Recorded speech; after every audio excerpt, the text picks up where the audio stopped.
Hello everyone, welcome to my channel. আজকে আমি তোমাদের জন্য নিয়ে চলে এসেছি পটলের একটি মজাদার রেসিপি।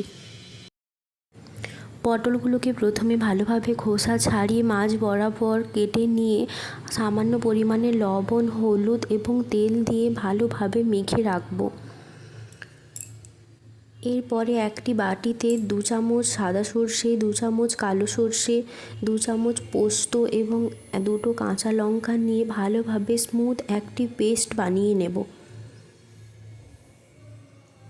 কড়াইতে সামান্য তেল গরম করে পটলগুলোকে হালকা ভেজে রাখব।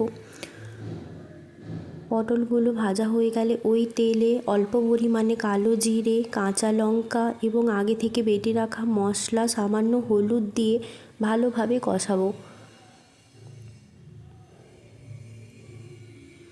মশলার থেকে যখন তেল ছেড়ে আসবে তখন ভেজে রাখা পটলগুলো ওর মধ্যে দিয়ে ভালোভাবে নেড়ে সামান্য পরিমাণে জল মিশিয়ে কিছুক্ষণ ফুটতে দেব।